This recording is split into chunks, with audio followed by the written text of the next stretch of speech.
돈이 좋긴 좋다? 명품 선글라스를 낀 여자가 환하게 웃으며 포즈를 취했습니다. 암 한 번 더 걸리면 차도 뽑겠어. 옆에 선 중년 여성도 만면에 미소를 지으며 함께 셀카를 찍었습니다. 오빠 덕에 호강한다, 호강해. 근처에서는 한 남자가 리조트 직원과 이야기를 나누고 있었습니다. 여유로운 표정으로 고개를 끄덕이는 모습이 마치 이 모든 게 자신의 능력인 양 당당했죠. 이번 여행은 다들 제대로 즐기자고. 세 사람은 웃음을 터뜨리며 다시 사진을 찍었습니다. 행복해 보였죠. 아니, 적어도 그 순간만큼은 세상 부러울 게 없어 보이는 사람들이었습니다. 하지만 이들은 몰랐습니다. 이 화려한 여행이 곧 끝날 거라는 사실을요. 그리고 그 끝이 얼마나 참혹할지도요. 대체 이들에게 무슨 일이 벌어진 걸까요? 이 이야기는 한 여자에게서 시작됩니다. 지금 이 순간 그녀는 하와이가 아닌 다른 곳에 있었죠. 병원 침대 위에 누워서요. 이야기 시작 전에 잠시만 구독 버튼을 눌러주세요. 평범해 보이는 사람들의 놀라운 반전 이야기를 매일 전해드립니다. 댓글로 시청하고 계신 곳을 알려주세요. 감사한 마음으로 인사드리겠습니다. 그럼 이야기 바로 시작하겠습니다. 그날도 서은주는 약을 먹고 있었습니다. 간암 2기 판정을 받은 지 석 달째였죠. 항암 치료로 인해 몸은 날로 야위어갔고 머리카락도 많이 빠진 상태였습니다. 거울을 볼 때마다 낯선 자신의 모습에 놀라곤 했죠. 약을 삼키자마자 속에서 메스꺼움이 올라왔습니다. 하지만 참았어요. 이 약을 먹어야 살 수 있다는 걸 알았으니까요. 은주는 천천히 물을 마시며 구역질을 가라앉혔습니다. 그때였죠. 거실에서 TV를 보고 있던 남편 강태준이 얼굴을 찌푸리며 다가왔습니다. 여보, 이게 무슨 냄새야? 은주는 고개를 들었습니다. 남편의 표정이 심상치 않았어요. 무슨 냄새? 이거, 뭐랄까, 이상한 냄새가 나. 죽은 사람 냄새 같은데? 암 치료 때문에 그런 거야? 그 순간 은주의 손이 멈췄습니다. 물컵을 든 손이 미세하게 떨렸죠. 죽은 사람 냄새라고요? 자기 아내한테 지금 그런 말을 한 거예요? 미안해. 내가 씻을게. 은주는 애써 평온한 목소리로 대답했습니다. 하지만 태주는 한술 더 떴죠. 아니, 씻는다고 되는 게 아니라 몸에서 나는 것 같은데. 어머니도 요새 그러시더라고. 은주가 지나가면 이상한 냄새가 난다고. 시어머니 육말순까지요. 은주는 입술을 깨물었습니다. 알았어. 조심할게. 더 이상 말하지 않았어요. 태주는 그제야 만족한 듯 거실로 돌아갔습니다. 은주는 그 자리에 서서 한참을 멍하니 있었죠. 죽은 사람 냄새. 그게 지금 남편이 아픈 아내한테 할 말이었을까요? 걱정이나 위로는 없었습니다. 그저 불편하다는 표현뿐이었죠. 은주는 천천히 방으로 들어갔습니다. 그리고 거울 앞에 섰어요. 거울 속 자신은 확실히 예전과 달랐습니다. 야윈 얼굴, 빠진 머리카락, 창백한 피부. 하지만 그게 냄새를 운운할 이유가 될까요? 은주는 문득 깨달았습니다. 남편과 시댁 식구들이 자신을 보는 시선이요. 환자가 아니라 짐으로 보고 있다는 걸요. 치료비 들어가는 골칫거리. 빨리 나아서 집안일이나 하길 바라는 존재. 아니면 그것도 아니라면요. 은주는 침대에 앉았습니다. 지난 몇 달간의 기억이 스쳐 지나갔죠. 병원 진료에 남편은 한 번도 따라오지 않았습니다. 회사 일이 바빠서라는 말만 반복했죠. 시어머니는 문병도 오지 않았어요. 시누이 강미라는 전화 한 통 없었고요. 겉으로는 걱정하는 척했지만 실제로는 아무도 신경 쓰지 않았습니다. 내가 이렇게 당해야 하나? 은주는 조용히 중얼거렸습니다. 그리고 결심했죠. 이제부터는 모든 걸 숨기겠다고요. 사실 은주에게는 비밀이 있었습니다. 남편도 시댁 식구들도 모르는 비밀이요. 은주는 젊은 시절부터 미국 주식을 공부해 왔습니다. 아버지가 물려준 기업의 지분도 가지고 있었죠. 그 자산은 이미 상당한 규모로 불어나 있었어요. 하지만 결혼 후 한 번도 그 사실을 말하지 않았습니다. 왜냐하면 시댁의 성향을 알았으니까요. 만약 이 사실이 드러나면요, 틀림없이 더 큰 착취가 시작될 겁니다. 은주는 창밖을 바라보았습니다. 지금 이 순간부터 난 더욱 철저히 숨을 거야. 그녀의 눈빛이 차갑게 가라앉았습니다. 죽은 사람 냄새라고요? 좋아요. 그럼 정말 죽은 사람처럼 조용히 있어 주겠습니다. 하지만 그 끝이 어떨지는 당신들이 곧 알게 될 거예요. 다음 날 아침이었습니다. 은주는 평소보다 일찍 일어났어요. 남편과 시댁 식구들이 아직 자고 있는 시간이었죠. 그녀는 조용히 서재로 들어갔습니다. 이 집에서 유일하게 자신만의 공간이라고 할 수 있는 곳이었어요. 책장 뒤편에 숨겨둔 작은 금고가 있었습니다. 은주는 비밀번호를 누르고 금고를 열었죠. 안에는 서류 몇 장과 USB, 그리고 통장이 들어 있었습니다. 아버지. 은주는 조용히 중얼거렸어요. 돌아가신 아버지의 얼굴이 떠올랐죠. 아버지는 젊은 시절 작은 부품 공장을 운영하셨습니다. 처음에는 정말 작은 공장이었어요. 하지만 성실함과 기술력으로 조금씩 키워나가셨죠. 그러던 중 대기업과 납품 계약을 맺으면서 사업이 크게 성장했습니다. 아버지는 회사를 법인으로 전환하셨고 은주에게 지분 일부를 물려주셨어요. 은주야, 이건 내 몫이다. 아빠가 평생 모은 거니까 잘 지켜라. 그때는 어렸던 은주였지만 아버지의 말씀을 잊지 않았습니다. 결혼 후에도 그 지분은 은주 명의 그대로였죠. 하지만 남편에게는 한 번도 말하지 않았어요. 은주는 서류를 꺼내 펼쳐보았습니다. 주식 평가서였죠. 회사는 꾸준히 성장하고 있었고 지분 가치도 상당했습니다. 거기에 더해 은주는 미국 주식 투자도 해왔어요. 결혼 전부터 관심이 있어서 공부했던 분야였죠. 처음에는 작은 돈으로 시작했지만 시간이 지나면서 수익이 쌓였습니다. 테슬라, 애플, 마이크로소프트 같은 기업들이 성장하는 걸 일찍 알아봤거든요. 은주는 꾸준히 공부하며 투자했고 그 결과 자산은 눈덩이처럼 불어났습니다.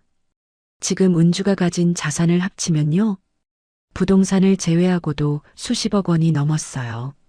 하지만 이 사실을 아는 사람은 아무도 없었습니다. 통장은 은주만 아는 인터넷 은행 계좌였고 주식 계좌도 마찬가지였죠. 결혼 후 은주는 전업주부로 지냈습니다. 겉으로 보기엔 남편 벌이에 의지하는 평범한 아내였어요. 시댁 식구들도 그렇게 알고 있었죠. 은주는 친정도 별로고 돈도 없어. 우리 아들한테 얹혀 사는 거지 뭐. 시어머니가 하던 말이었습니다. 은주는 그 말을 들으면서도 가만히 있었어요. 굳이 바로잡을 필요를 느끼지 못했거든요. 하지만 지금은 달랐습니다.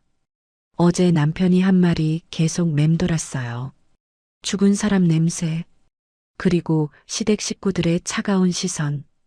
은주는 깨달았습니다. 만약 지금 자신의 재산이 드러나면 어떻게 될까요? 틀림없이 태중과 시댁은 그 돈을 노릴 겁니다. 당연히 가족 돈이지.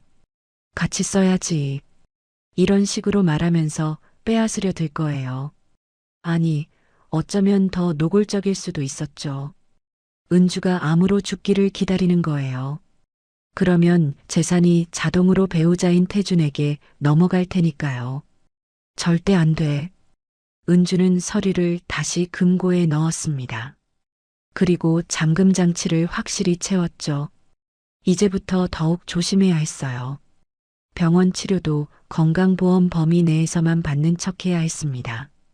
돈이 없어 보여야 했거든요. 실제로는 최고급 치료를 받을 수 있었지만 그럴 수 없었죠. 은주는 창밖을 바라보았습니다. 아침 햇살이 들어오고 있었어요. 조금만 더 참자. 조금만 더. 지금은 약한 모습으로 있어야 했습니다. 그래야 상대방이 방심하니까요. 은주는 서재를 나와 다시 방으로 돌아갔습니다. 거울 앞에 섰을 때 그녀의 눈빛은 어제와 달랐어요. 더 이상 상처받은 아내가 아니었습니다. 계획을 세운 사람의 눈빛이었죠. 기다려. 곧 알게 될 거야. 은주는 조용히 미소 지었습니다. 그 미소는 차가웠지만 동시에 단단했어요. 이제 시작이었으니까요. 드디어 수술 날이 다가왔습니다. 간암 2기 수술이 필요한 상태였어요. 의사는 말했죠. 수술은 성공률이 높습니다. 하지만 쉬운 수술은 아니에요. 가족분들과 잘 상의하세요. 은주는 고개를 끄덕였습니다. 하지만 가족들의 반응은 예상과 달랐어요. 그래, 수술 잘 받아. 난 회사 일이 있어서 못 가겠어. 남편 태준의 대답이었습니다. 시어머니 윤말순도 마찬가지였죠. 내가 나이도 있고 병원 분위기 싫어하잖아. 은주 혼자 잘할 수 있을 거야. 신우이 강미라는 아예 연락도 없었습니다. 결국 은주는 혼자 수술실에 들어가게 됐어요. 수술 당일 아침이었습니다. 은주는 병원 침대에 누워 천장을 바라보고 있었죠. 마취가 시작되기 전이었어요. 간호사가 다가와 물었습니다. 보호자분은 안 계세요? 네, 사정이 있어서요. 은주는 담담하게 대답했습니다. 이미 예상했던 일이었거든요. 하지만 마음 한구석은 여전히 아팠어요.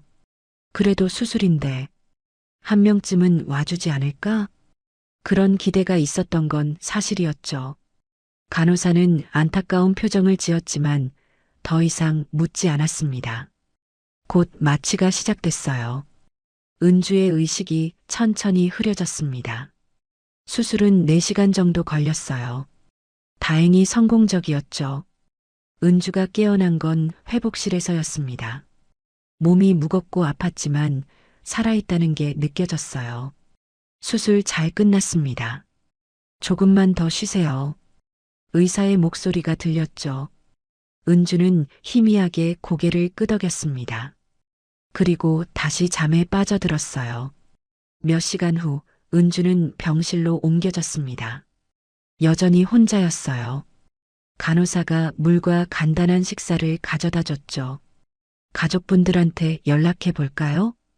괜찮아요. 바쁘실 거예요. 은주는 쓴웃음을 지었습니다. 그때 핸드폰이 울렸어요. 병원 측에서 보관하고 있던 걸 돌려준 거였죠. 은주는 힘겹게 핸드폰을 집어들었습니다. 메시지가 몇 개 와 있었어요. 하나는 보험회사였습니다. 진단금 청구가 접수되었습니다. 은주는 눈을 깜빡였어요. 진단금? 내가 청구한 적 없는데? 이상했습니다. 보험은 가입해둔 게 있었지만 아직 청구하지 않았거든요. 은주는 보험회사에 전화를 걸었습니다. 고객님, 배우자분께서 이미 청구하셨는데요? 네. 며칠 전에 서류 접수하셔서 오늘 아침에 입금 완료됐습니다. 은주의 심장이 쿵 내려앉았습니다. 얼마가 입금됐나요? 7억 원입니다. 7억. 은주는 말문이 막혔어요. 그 돈이 어디로 갔죠? 배우자 명의 계좌로 입금됐습니다. 수익자가 배우자로 지정되어 있으셔서요. 은주는 핸드폰을 든 손이 떨렸습니다. 수익자 지정? 그건 결혼 초기에 남편이 부탁했던 거였어요. 만약을 위해서 서로 수익자로 해두자. 그때는 아무 생각 없이 동의했었죠. 하지만 지금 그게 이렇게 돌아올 줄은요. 은주는 전화를 끊었습니다. 그리고 남편 태준에게 전화를 걸었어요. 여보, 나 수술 끝났어. 그래. 잘 됐네. 태준의 목소리는 평소와 다름없었습니다. 그런데 보험금 말인데. 그거 내가 처리했어. 병원비도 나가고 할 게 많잖아. 7억이나 되는데 그걸 혼자 처리했어? 왜 문제라도 있어? 우리 부부잖아. 당연한 거 아냐? 태준의 말투는 태연했습니다. 오히려 은주가 이상하게 구는 것처럼 말했죠. 지금 어디야? 회사. 그런데 뒤에서 이상한 소리가 들렸어요. 파도 소리 같은 거였죠. 은주는 귀를 기울였습니다. 거기 무슨 소리 안 나? 아니, 아무 소리 안 나는데? 은주야, 나 회의 들어가야 돼. 나중에 병문안 갈게. 뚝. 전화가 끊어졌습니다. 은주는 핸드폰을 내려놓았어요. 뭔가 이상했습니다. 회사라면서 파도 소리가 들렸다고요? 은주는 SNS를 열어봤습니다. 신우이 강미라의 계정이었죠. 그리고 거기서 은주는 모든 걸 알게 됐습니다. 하와이 해변 사진, 시어머니, 신우이, 그리고 남편이 함께 찍은 사진이었어요. 업로드 시간은 오늘 오후. 은주가 수술을 받고 있던 바로 그 시간이었습니다. 가족여행, 하와이, 힐링, 행복. 은주는 핸드폰을 꽉 쥐었습니다. 아팠어요. 몸이 아닌 마음이 말이죠. 남편은 아내가 수술받는 날 7억을 빼돌렸습니다. 그리고 그 돈으로 가족들과 하와이로 떠났어요. 아내는 홀로 병원 침대에 누워 있는데 말이죠. 은주는 천천히 눈을 감았습니다. 눈물이 나올 것 같았지만 참았어요. 대신 다른 감정이 차올랐습니다. 분노가 아니었어요. 차가운 결심이었죠. 좋아. 이제 끝까지 가보자. 은주는 눈을 떴습니다. 그 눈빛은 더 이상 흔들리지 않았어요. 은주는 병실 침대에 누운 채 핸드폰을 응시했습니다. SNS 속 하와이 사진들이 계속 눈에 들어왔어요. 웃고 있는 남편과 시댁 식구들. 그들은 지금 이 순간에도 즐기고 있겠죠. 은주는 천천히 숨을 내쉬었습니다. 이제 시작이야. 그녀는 전화번호부를 열었어요. 그리고 한 사람에게 전화를 걸었죠. 정현우. 은주의 대학 동창이자 변호사였습니다. 은주야? 무슨 일이야? 현우의 목소리는 반가웠어요. 현우야, 지금 시간 괜찮아? 응, 말해봐. 목소리가 안 좋은데? 은주는 간단하게 상황을 설명했습니다. 수술받은 것, 보험금이 빠져나간 것, 그리고 남편이 지금 하와이에 있다는 것까지요. 현우는 한동안 말이 없었어요. 미쳤네. 진짜 미친 거 아니야? 나도 그렇게 생각해. 은주야, 지금 바로 조치 취해야 해. 그 돈 추적해서 환수할 수 있어. 아니. 은주의 목소리는 차분했습니다. 돈은 나중 문제야. 지금은 다른 게 먼저야. 뭔데? 카드 정지시켜줘. 태준이 쓰는 카드 전부. 현우는 잠시 침묵했어요. 그리고 물었죠. 법인카드? 응. 그리고 가족카드도.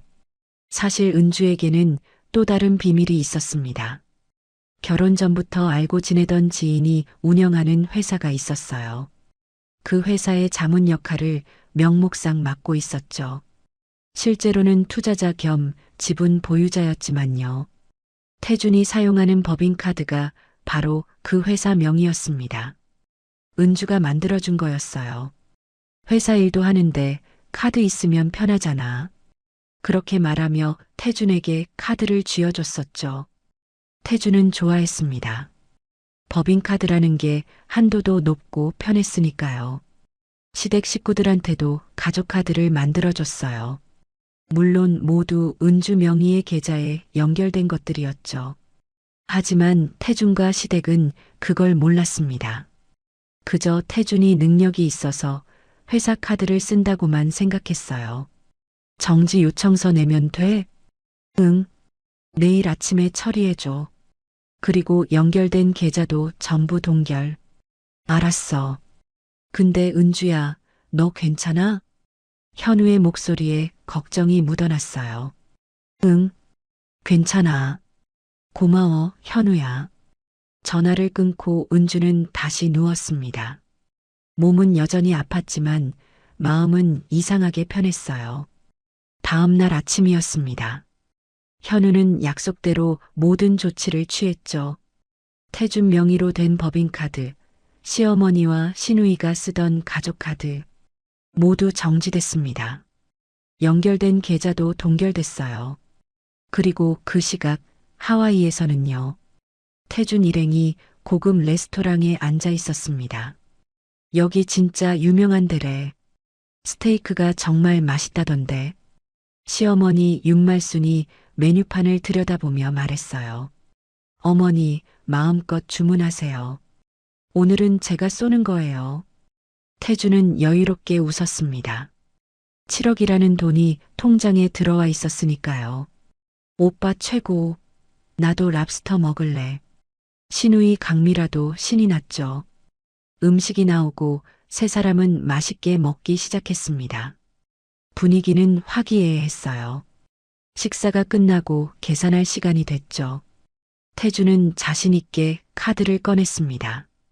카드로 할게요. 직원이 카드를 받아들고 갔어요. 잠시 후 다시 돌아왔죠. 죄송합니다만 카드가 승인이 안 되네요. 네, 그럴 리가요. 다시 해보세요. 태주는 당황했지만 태연한 척했습니다. 직원이 다시 시도했어요. 하지만 결과는 같았죠. 역시 안 됩니다. 다른 카드 있으신가요? 태주는 지갑을 뒤적였습니다. 그리고 다른 카드를 꺼냈어요. 이걸로 해보세요. 하지만 그 카드도 거절당했습니다. 태준의 얼굴이 굳어졌어요. 이상하네. 한두 문제는 아닐 텐데.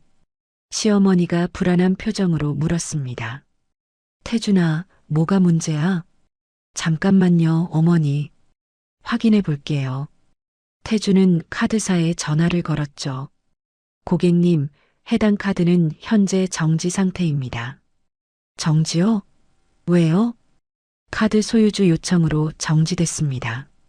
소유주? 그게 저잖아요. 아닙니다. 카드 명의는 고객님이시지만 계좌 소유주는 따로 계십니다. 태주는 식은땀이 흘렀어요. 누구요? 서은주 씨입니다. 그 순간 태준의 머릿속이 하얘졌습니다. 은주라고요? 태준아, 왜 그래? 카드 왜 안 돼? 시어머니의 목소리가 날카로워졌어요. 태준은 다른 카드들도 확인해 봤습니다. 결과는 똑같았죠. 전부 정지 상태였어요. 이게 무슨 일이야? 태준은 중얼거렸습니다. 레스토랑 분위기가 싸늘해졌어요. 직원들의 시선이 따가웠죠. 손님, 결제 어떻게 하시겠습니까? 잠깐만요. 지금 확인 중이니까. 태준은 다급하게 은주에게 전화를 걸었습니다. 하지만 은주는 받지 않았어요. 한 번, 두 번, 세 번. 계속 부재 중이었죠. 야, 빨리 해결 못해? 창피하게. 시누이 강미라가 짜증을 냈습니다. 결국 태주는 현금으로 계산해야 했어요. 가지고 있던 돈을 전부 털어서요. 레스토랑을 나오는 세 사람의 얼굴은 어두웠습니다. 도대체 무슨 일이야, 태준아? 모르겠어요, 어머니. 은주가 뭔가 한 것 같은데. 은주가? 그 애가 뭘 할 수 있다고. 하지만 태주는 불안했습니다. 뭔가 크게 잘못된 느낌이 들었거든요. 다음 날 아침이었습니다. 태준 일행은 호텔 로비에 모여 있었어요. 분위기는 어제와 완전히 달랐죠. 오빠, 어제 그게 진짜 뭐였어? 카드가 왜 다 안 된 거야? 신우이 강미라가 따지듯 물었습니다. 태주는 피곤한 얼굴로 대답했어요. 모르겠어. 은주한테 계속 전화했는데 안 받더라고. 병원에 있으니까 못 받는 거 아냐? 시어머니 윤말순이 거들었죠. 그래도 이상해요. 카드가 전부 정지될 이유가 없는데. 태주는 불안했습니다. 어젯밤 내내 은주에게 전화를 걸었지만 연결되지 않았거든요. 일단 오늘 일정이나 소화하자. 카드 문제는 나중에 해결하고. 태주는 애써 태연한 척했어요. 하지만 마음 한구석은 계속 불편했죠. 일행은 렌터카를 빌려 관광을 나섰습니다. 아름다운 해변과 야자수가 늘어선 도로를 달렸어요. 겉으로는 여행을 즐기는 것처럼 보였지만 분위기는 어색했죠. 점심시간이 됐습니다. 한 카페에 들어갔어요. 커피 3잔이랑 샌드위치 주세요. 태준이 주문했습니다. 계산대에서 카드를 내밀었죠. 하지만 역시나였어요. 죄송합니다. 카드가 승인이 안 됩니다. 다른 걸로 해볼게요. 태주는 다른 카드를 꺼냈습니다. 그것도 거절당했죠. 결국 현금으로 계산했어요. 지갑 속 현금이 점점 줄어들고 있었습니다. 태준아, 현금 얼마나 가져왔어? 시어머니가 불안한 표정으로 물었어요. 조금 있어요. 걱정 마세요. 하지만 태준도 걱정이었습니다. 가져온 현금은 많지 않았거든요. 카드를 쓸 생각이었으니까요. 저녁이 됐습니다. 호텔로 돌아온 일행은 체크아웃 날짜를 확인했어요. 내일이었죠. 내일 체크아웃하고 다른 호텔로 옮기는 거지? 신우이가 물었습니다. 응, 그런데. 태주는 예약 확인 메일을 열어봤어요. 그리고 얼굴이 창백해졌죠. 예약이 취소됐어. 뭐? 다음 호텔 예약이 취소됐다고. 카드 결제가 안 돼서래. 시어머니가 벌떡 일어났습니다. 그럼 우리 내일 어디서 자는데? 지금 다시 예약해 볼게요. 태주는 서둘러 다른 호텔을 검색했어요. 하지만 문제가 있었죠. 예약하려면 카드 결제가 필요했습니다. 그런데 모든 카드가 막혀 있었어요. 현금으로는 안 되나? 여기는 카드 결제만 받는데요. 태주는 식은땀을 흘렸습니다. 이건 생각보다 심각한 상황이었어요. 다음 날 아침이었습니다. 체크아웃 시간이 됐죠. 일행은 짐을 들고 로비로 내려왔어요. 다른 호텔 예약했어? 아직 못했어요. 뭐? 그럼 우리 어디가? 신우이의 목소리가 높아졌습니다. 결국 세 사람은 짐을 끌고 거리로 나왔어요. 하와이의 햇살은 여전히 밝았지만 그들의 표정은 어두웠죠. 일단 카페에서 앉아서 생각하자. 태준이 말했습니다. 하지만 카페에 오래 앉아 있을 수도 없었어요. 주문도 해야 하고 돈은 계속 나가니까요. 저녁이 됐습니다. 일행은 여전히 갈 곳이 없었어요. 해변 벤치에 앉아 있었죠. 태준아, 이거 대체 뭐야? 우리 노숙자 되는 거야? 시어머니가 소리쳤습니다. 어머니, 조금만 기다려보세요. 은주한테 연락이 될 거예요. 하지만 은주는 여전히 전화를 받지 않았습니다. 문자도 익십만 될 뿐이었죠. 신우이 강미라가 짜증을 냈어요. 오빠 때문에 이렇게 된 거잖아. 카드 관리도 제대로 못하고. 내가 뭘 어떻게 해. 카드가 갑자기 막힌 건데. 그러니까 은주한테 잘하지 그랬어. 세 사람은 서로를 비난하기 시작했습니다.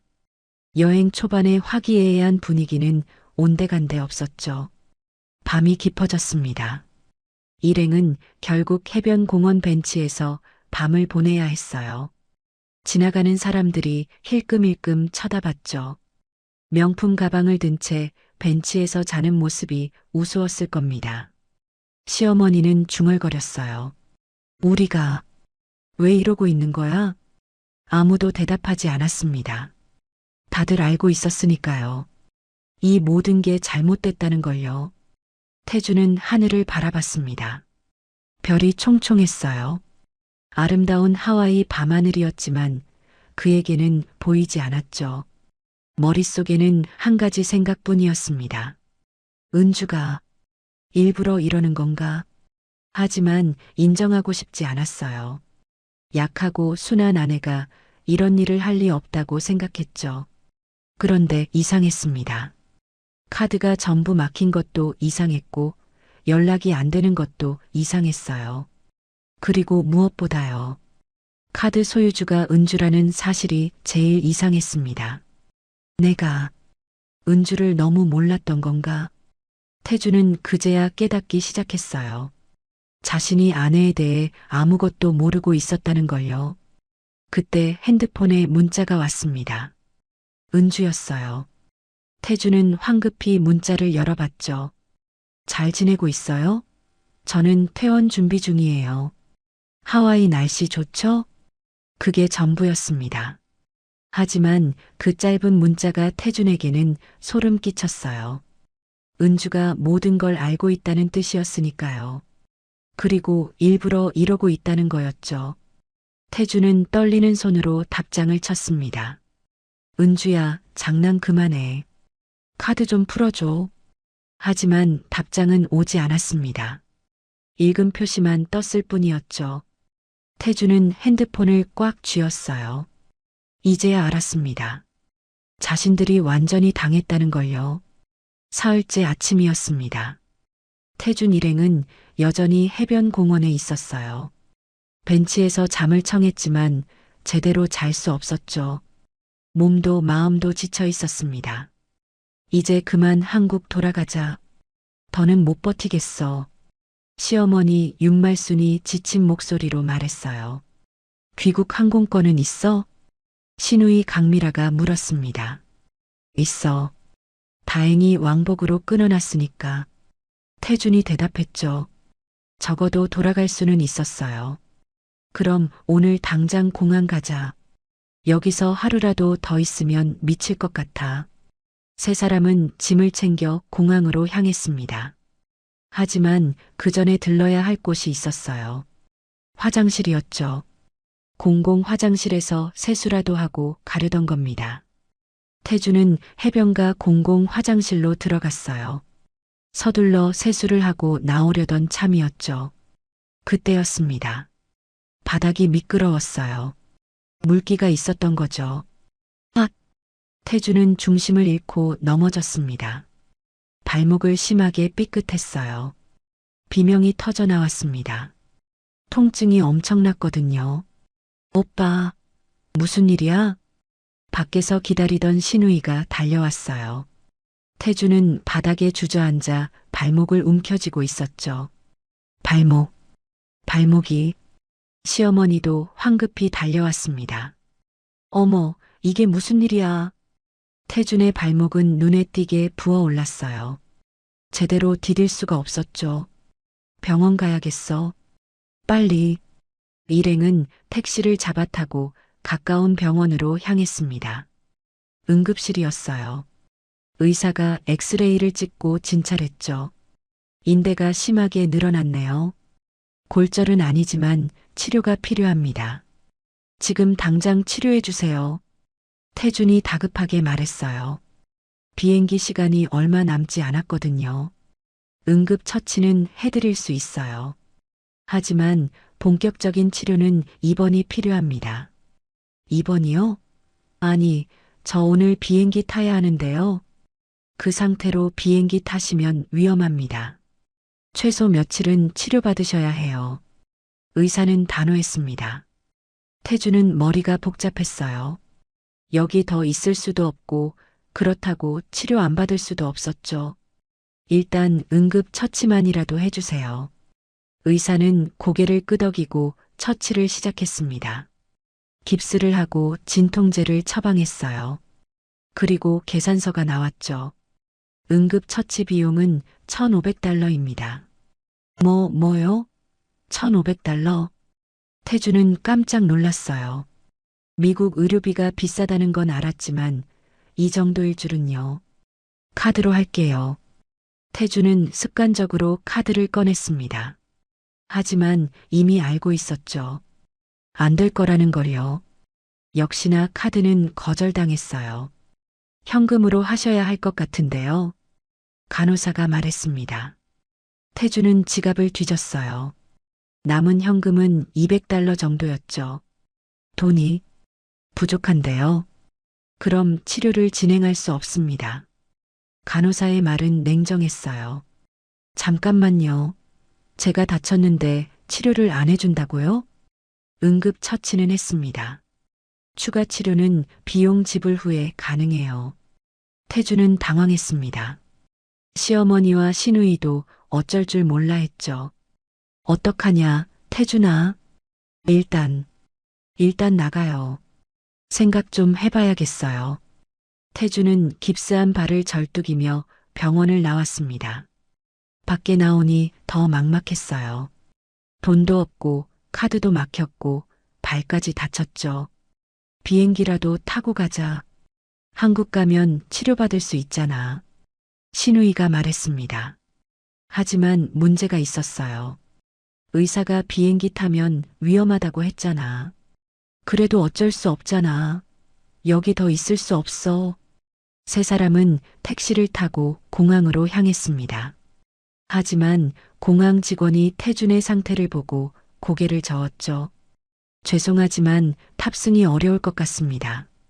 의사소견서가 필요해요. 의사소견서요? 네, 비행 가능 판정을 받으셔야 합니다. 태주는 다시 병원으로 가야 했어요. 하지만 비용을 내지 못해 소견서도 받을 수 없었죠.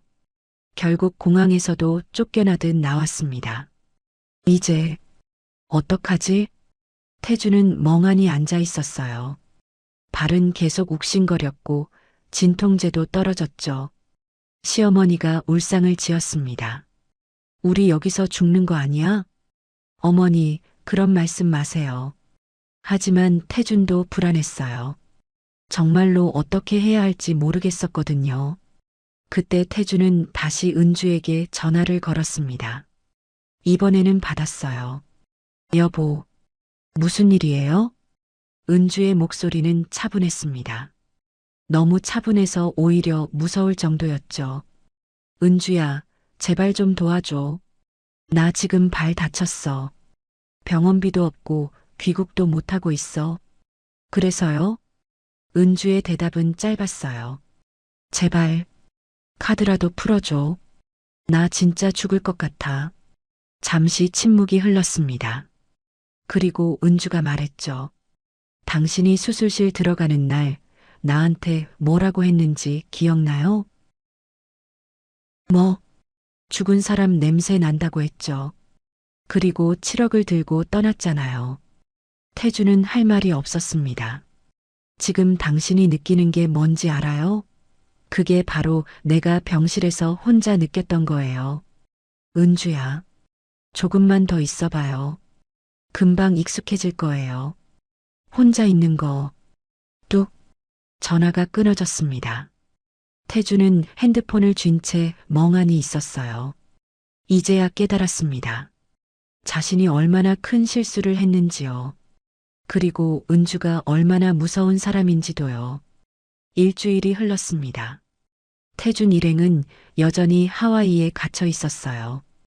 발목 상태는 나아지지 않았고 돈은 바닥났죠. 결국 한국 대사관에 도움을 요청했습니다. 귀국 지원을 받으시려면 절차가 필요합니다. 직원이 설명했어요. 얼마나 걸리나요? 최소 2주는 걸릴 겁니다. 2주라니요. 태주는 고개를 떨구었습니다. 그 시간을 어떻게 버티란 말인가요? 세 사람은 저렴한 게스트하우스를 찾았어요. 그나마 현금으로 결제 가능한 곳이었죠. 하룻밤에 $30, 한국 돈으로 4만 원 정도였습니다. 방은 좁고 지저분했어요. 침대 하나에 세 사람이 자야 했죠. 이게 뭐야? 우리가 왜 이러고 있어야 해? 시누이 강미라가 울먹였습니다. 닥쳐. 내가 쓸데없이 쇼핑하자고 해서 이렇게 된 거잖아. 시어머니 윤말순이 소리를 질렀어요. 제가요? 어머니도 얼마나 펑펑 쓰셨는데요. 뭐, 이것이 어른한테 하는 말투야? 두 사람은 서로 싸우기 시작했습니다. 태주는 귀를 막고 싶었어요. 하지만 자신도 마찬가지였죠. 오빠가 카드 관리를 제대로 했어야지. 나보고 어쩌라고. 은주가 막은 건데. 그러니까 평소에 잘하지 그랬어요. 결국 세 사람은 서로를 탓하며 밤을 지새웠습니다. 며칠이 더 지났어요. 대사관에서 연락이 왔습니다. 귀국 항공권이 준비됐습니다. 내일 출발하실 수 있어요. 드디어였죠. 하지만 기쁘지 않았습니다. 한국에 돌아가면 뭐가 기다리고 있을까요? 태주는 알고 있었어요. 은주가 가만히 있지 않을 거라는 걸요. 다음 날이었습니다. 세 사람은 공항으로 향했죠. 초라한 모습이었어요. 여행 갈 때와는 완전히 달랐습니다. 비행기에 올랐어요. 긴 비행 시간 동안 아무도 말이 없었죠. 각자 생각에 잠겨 있었습니다. 인천공항에 도착했습니다. 입국장을 나서는데 낯익은 사람이 서 있었어요. 정현우였습니다. 은주의 변호사 친구였죠. 강태준 씨? 누구세요? 정현우 변호사입니다. 서은주 씨의 대리인으로 나왔습니다. 태주는 긴장했어요. 무슨 일로요? 이건 법원 서류입니다. 현우는 서류 봉투를 건넸죠. 태주는 떨리는 손으로 봉투를 열었습니다. 이혼 소송 통지서였어요. 그리고 횡령 혐의로 인한 고소장도 들어 있었죠. 횡령이라니 그게 무슨 소리예요? 배우자 동의 없이 보험금을 임의로 인출하셨죠. 이건 명백한 횡령입니다. 그건 부부 사이잖아요. 법적으로는 별개입니다. 특히 수익자 변경 없이 임의로 인출한 건 문제가 됩니다. 태주는 말문이 막혔어요. 시어머니가 끼어들었습니다. 우리 아들이 무슨 잘못을 했다고 이래요. 어머님, 감정적으로 대응하시면 더 불리해집니다. 현우는 차갑게 말했죠. 그리고 이것도 전해드립니다. 현우는 또 다른 서류를 꺼냈어요. 집 명의도 서은주 씨였습니다. 지금 당장은 아니지만 조만간 퇴거 요청이 들어갈 겁니다. 뭐? 태주는 충격을 받았습니다. 집까지요? 그럼 우리 갈 데가 없잖아요. 그건 제 소관이 아닙니다. 변호사 선임하시고 연락 주세요. 현우는 명함을 건네고 돌아섰어요. 세 사람은 그 자리에 멍하니 서 있었죠. 공항을 나와 택시를 탔습니다. 집으로 가는 길이었어요. 차 안은 무거운 침묵뿐이었죠. 집에 도착했습니다. 문을 열고 들어가는데 이상했어요. 집이 너무 조용했거든요. 은주야? 태준이 불렀지만 대답이 없었습니다. 방으로 들어가 봤어요. 은주의 짐이 모두 사라져 있었죠. 옷장도 텅 비어 있었습니다. 이사 간 거야? 태주는 믿기지 않았어요. 거실 테이블 위에 편지 한 장이 놓여 있었습니다. 태주는 편지를 집어들었죠. 당신들이 하와이 갈 때 난 혼자 수술실에 있었어요. 무섭고 외로웠죠. 하지만 살아남았어요. 이제 내 인생을 살 거예요. 연락하지 마세요. 그게 전부였습니다. 태주는 편지를 떨어뜨렸어요. 무릎이 꺾였죠. 시어머니가 소리쳤습니다. 이게 다 내 잘못이야. 내가 은주한테 잘했어야지. 저도 오빠 편만 들지 말고 은주한테 잘할걸. 신우이도 거들었죠. 그럼 당신들은 잘했어요? 죽은 사람 냄새 난다고 한 거 누구예요? 태준도 소리를 질렀습니다. 세 사람은 또다시 싸웠어요. 하지만 이번엔 달랐죠. 돌이킬 수 없다는 걸 알았으니까요. 며칠 후였습니다. 태주는 변호사를 만났어요. 승산이 있나요? 솔직히 말씀드리면 어렵습니다. 증거가 너무 명확해요. 그럼 어떻게 되는 건데요? 이혼은 확정될 겁니다. 횡령건은 합의를 보는 게 나을 것 같고요. 합의라니 돈이 어디 있어요? 태주는 절규했습니다. 하와이에서 쓴 돈도 갚아야 하고 변호사 비용도 있었죠. 그리고 무엇보다요. 집에서 쫓겨나면 살 곳도 없었습니다. 태주는 완전히 무너졌어요. 모든 게 자신의 잘못이라는 걸 알았지만 이미 늦었죠. 은주는 돌아오지 않았고 태주는 모든 걸 잃었습니다. 가족도, 돈도, 집도, 그리고 미래도요. 하와이에서의 화려했던 시간이 떠올랐습니다. 그게 불과 한 달 전 일이었어요. 하지만 지금은요. 그 모든 게 악몽처럼 느껴졌죠. 태주는 창밖을 바라보았습니다. 내가 정말 바보였구나. 후회했지만 소용없었어요. 이미 모든 게 끝나버렸으니까요. 그로부터 6개월이 흘렀습니다. 서은주는 고층 빌딩 회의실에 앉아 있었어요. 창밖으로 서울 시내가 한눈에 내려다 보였죠.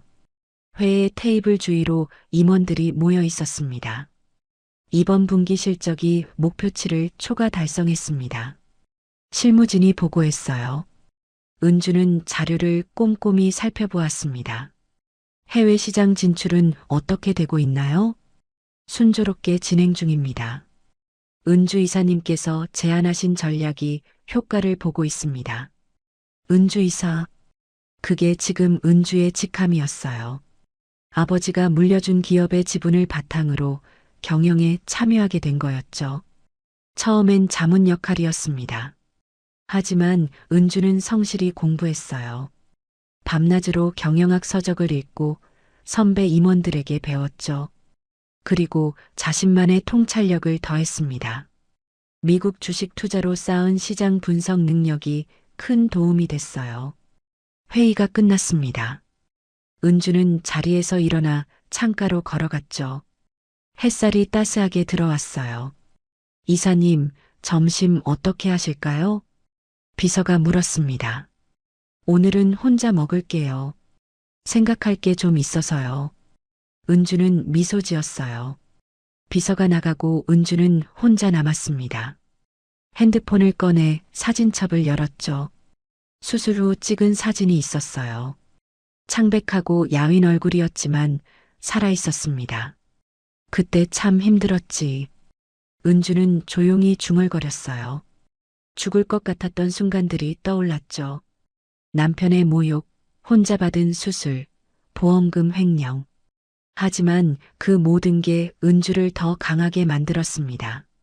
더 이상 누구에게도 의지하지 않게 됐어요. 스스로 서는 법을 배웠죠. 오후가 됐습니다. 은주는 병원에 들렀어요. 정기 검진 날이었거든요. 상태가 아주 좋네요. 완치 판정 드려도 될 것 같습니다. 의사가 웃으며 말했죠. 감사합니다, 선생님. 은주는 진심으로 기뻤어요.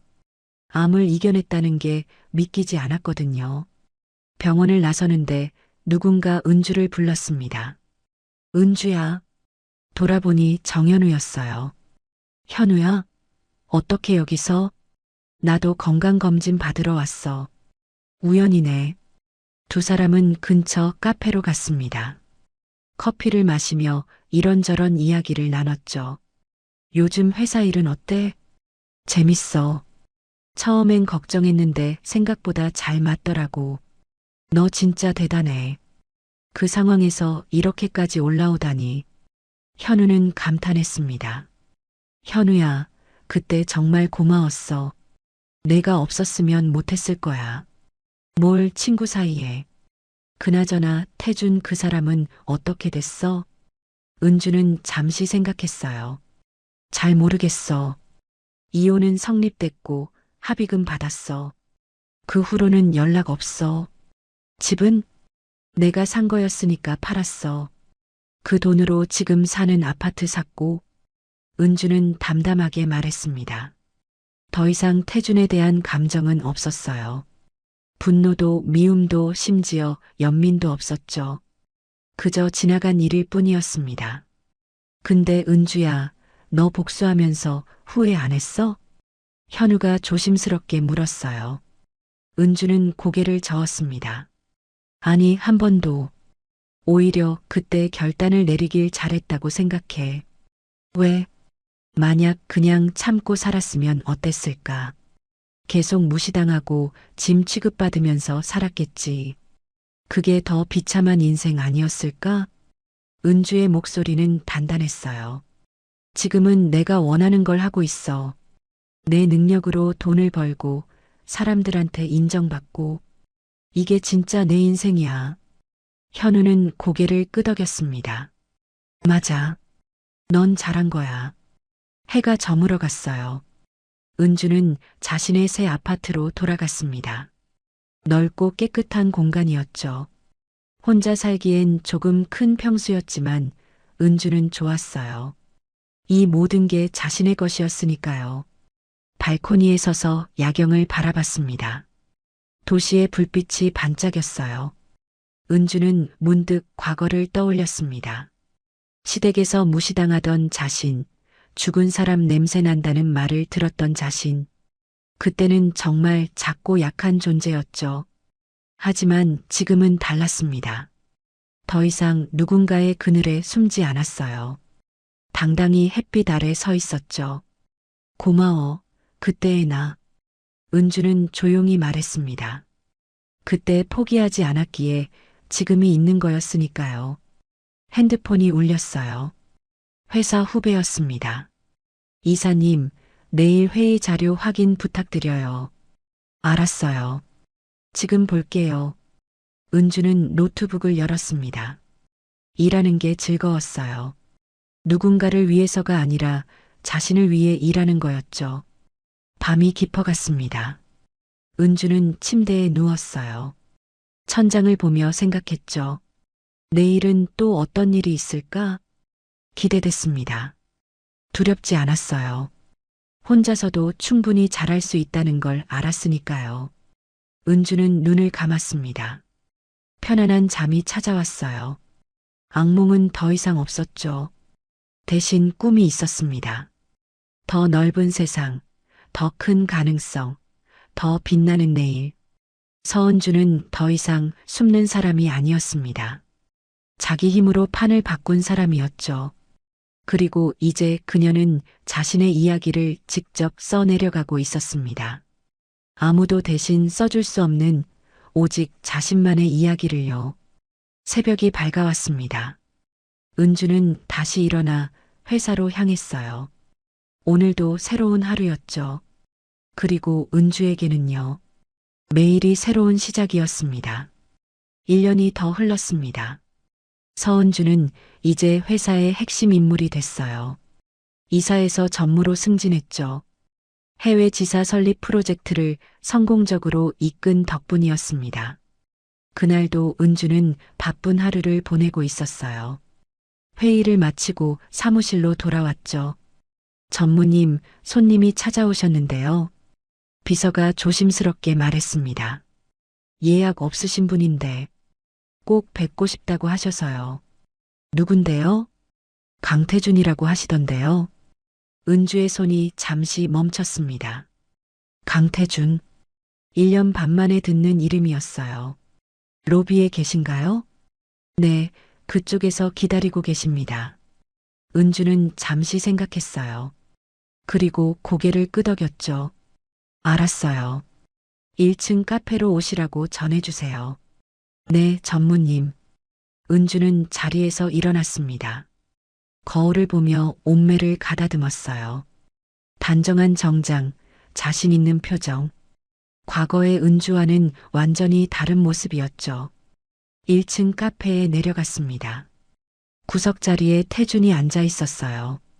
은주는 천천히 다가갔죠. 태준은 은주를 보고 놀란 표정을 지었습니다. 은주야. 오래간만이네요. 은주는 차분하게 말했어요. 태준은 말문이 막혔습니다. 눈앞의 은주는 기억 속 모습과 너무 달랐거든요.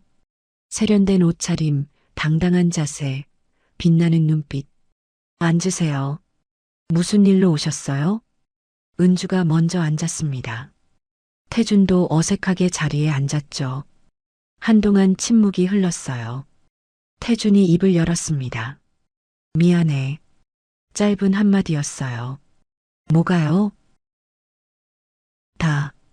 태준은 고개를 숙였습니다. 그때 내가 정말 잘못했어. 내가 아플 때 옆에 없었고, 보험금도 몰래 가져갔고, 하와이도 갔고. 은주는 아무 말 없이 태준을 바라봤어요. 지금 와서 변명 같지만 난 정말 몰랐어. 내가 그런 사람인 줄. 아니, 내가 너한테 얼마나 나쁜 짓을 했는지도 몰랐어. 태준의 목소리가 떨렸습니다.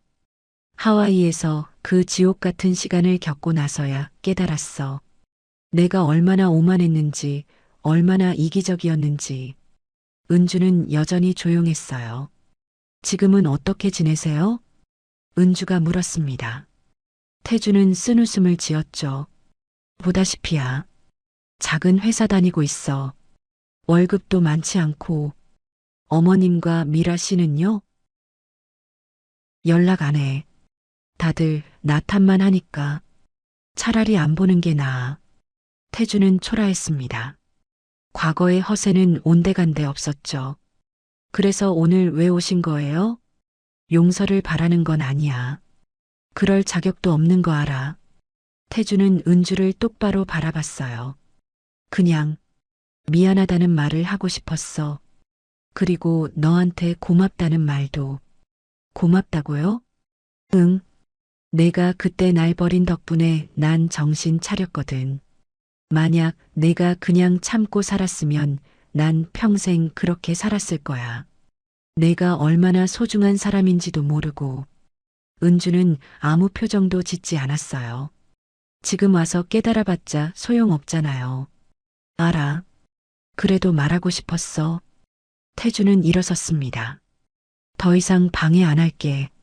잘 지내, 은주야. 아니, 전무님. 태준은 돌아서려다 멈췄어요. 그리고 마지막으로 말했죠. 너 정말 멋있더라. 은주는 대답하지 않았습니다. 태준이 카페를 나갔어요. 은주는 그 뒷모습을 조용히 바라봤죠. 아무 감정도 잃지 않았습니다. 동정도 분노도 미련도 없었어요. 그저 지나간 사람일 뿐이었죠. 은주는 커피를 한 모금 마셨습니다. 창밖으로 태준이 걸어가는 모습이 보였어요. 구부정한 어깨, 느린 걸음. 저 사람도 자기 인생을 살겠지. 은주는 생각했습니다. 그게 태준의 몫이었어요. 은주가 해줄 수 있는 건 아무것도 없었죠. 사무실로 돌아왔습니다. 비서가 물었어요.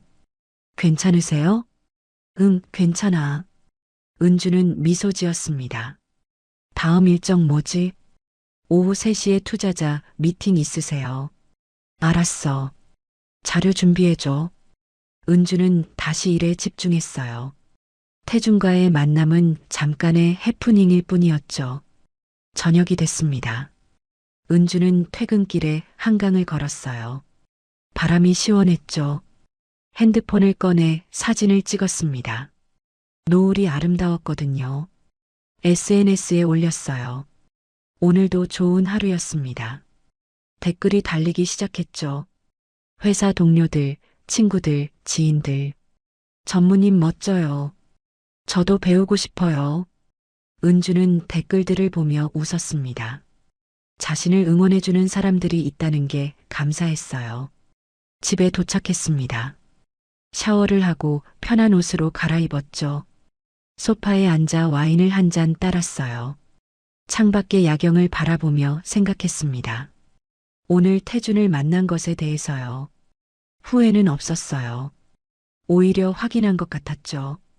자신이 정말로 과거와 결별했다는 걸요. 더 이상 그 시절의 은주가 아니라는 걸요. 은주는 와인을 한 모금 마셨습니다. 달콤하면서도 씁쓸한 맛이었어요. 인생 같다는 생각이 들었죠. 핸드폰이 울렸습니다. 정현우였어요. 은주야, 내일 저녁 시간 돼? 왜? 축하해주고 싶어서. 전무승진했다며? 어떻게 알았어? 뉴스 떴더라. 우리 은주 대단하네. 은주는 웃었습니다. 그래, 내일 보자. 좋아. 내가 쏠게. 전화를 끊고 은주는 다시 창밖을 바라봤어요. 내일은 또 어떤 일이 있을까요? 기대됐습니다. 두렵지 않았어요. 은주는 이제 알았으니까요. 자신이 얼마나 강한 사람인지를요. 그리고 앞으로 얼마나 더 성장할 수 있는지를요. 밤이 깊어갔습니다. 은주는 침대에 누워 눈을 감았어요. 편안한 잠이 찾아왔죠. 내일도 모레도 그 이후로도요. 서은주의 이야기는 계속될 것입니다. 더 멋진 이야기로요. 지금까지 사연 빛나는 밤이었습니다. 감사합니다.